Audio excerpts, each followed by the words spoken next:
Hi there, it's real estate coach Josh Fegan and welcome to this week's coaching tip. One of the big conversations that we've been having throughout all the sessions I've been running this month have been talking about what we call the do and the don't do list. And the do list is really clear. These are the things that we know that if we do them, we're going to get a result. And the don't do list are maybe industry dogma or things that might have worked in the 1970s and 1980s that people still think actually works today. Now, there is a real difference between what we call old school and new school. But there's also what we call basic foundational principles and then things that literally just don't work because the modern world has evolved. Now, in the course of the last 10 years, a lot of things have changed with the evolution of the mobile phone. And the evolution of that mobile phone has now meant that we actually have completely different relationships with how we order food, how we order taxis, how we access calendars, what we do specifically around messaging and photos, and all of those things that happen. And now modern consumers are in a position that they literally expect to press a button and just have things turn up.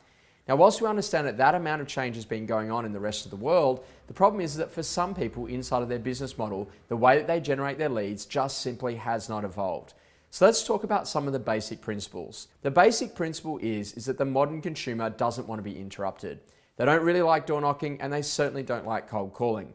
And the reality is what we need to do is we need to start thinking about how do we actually get in front of more customers more often.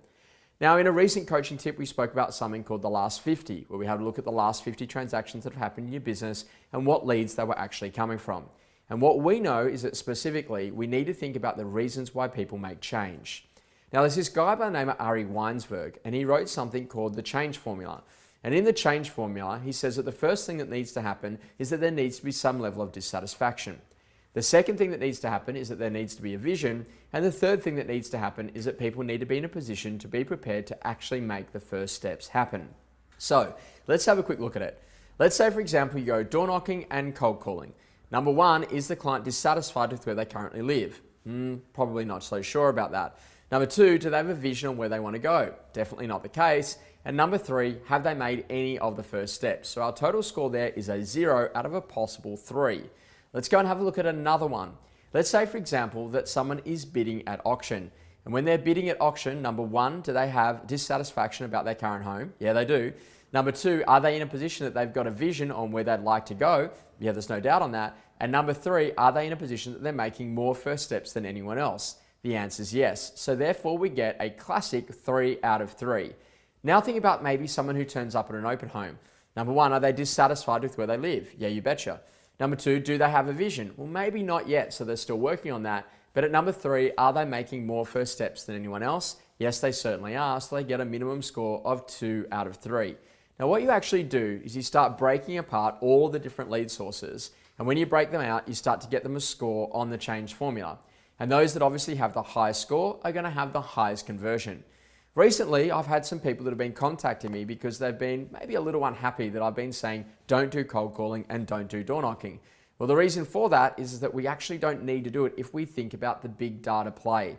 Sitting inside of every business, there are hundreds, if not thousands of people that are already inside of their databases. And it's almost like some agents just like collecting people's first names, surnames, email address, and mobile numbers with no intention to do anything except build a database. And once they built the database, then what are you going to do with it?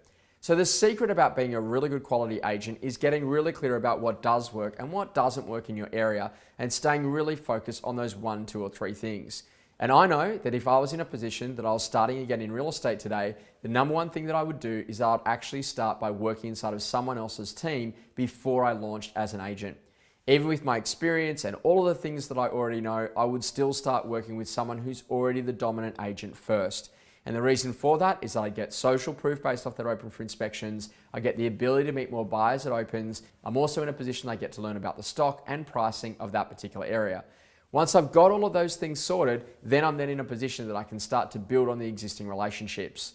I think the problem is the ideology that most agents think that they need to get their name out there, when in fact the brand name's already out there, and that we've already got hundreds, if not thousands of customers that have had a brand experience that we could actually monetize. So the goal here of being a great agent is to realize that you want to work where the customer has already clearly identified that they're in a position of wanting change. And that's why opens and auctions and personal networks and past clients of the firm, and in addition to that, the landlords and even the tenants who might already own property, is a much more fertile ground for generating your leads. So don't get me confused. If you're going to say to me that out of your last 50 listings, 49 out of the 50 you have generated from cold calls and door knocking, then knock yourself out and go and do it. But for me, what I'm going to say is that the best lead sources are always the ones where the customer has come to you because they are fundamentally in a position that they're looking for a vision, or they're coming to you because they're clearly dissatisfied, looking for you to help them to get the job done. And that is either in buying or selling a property.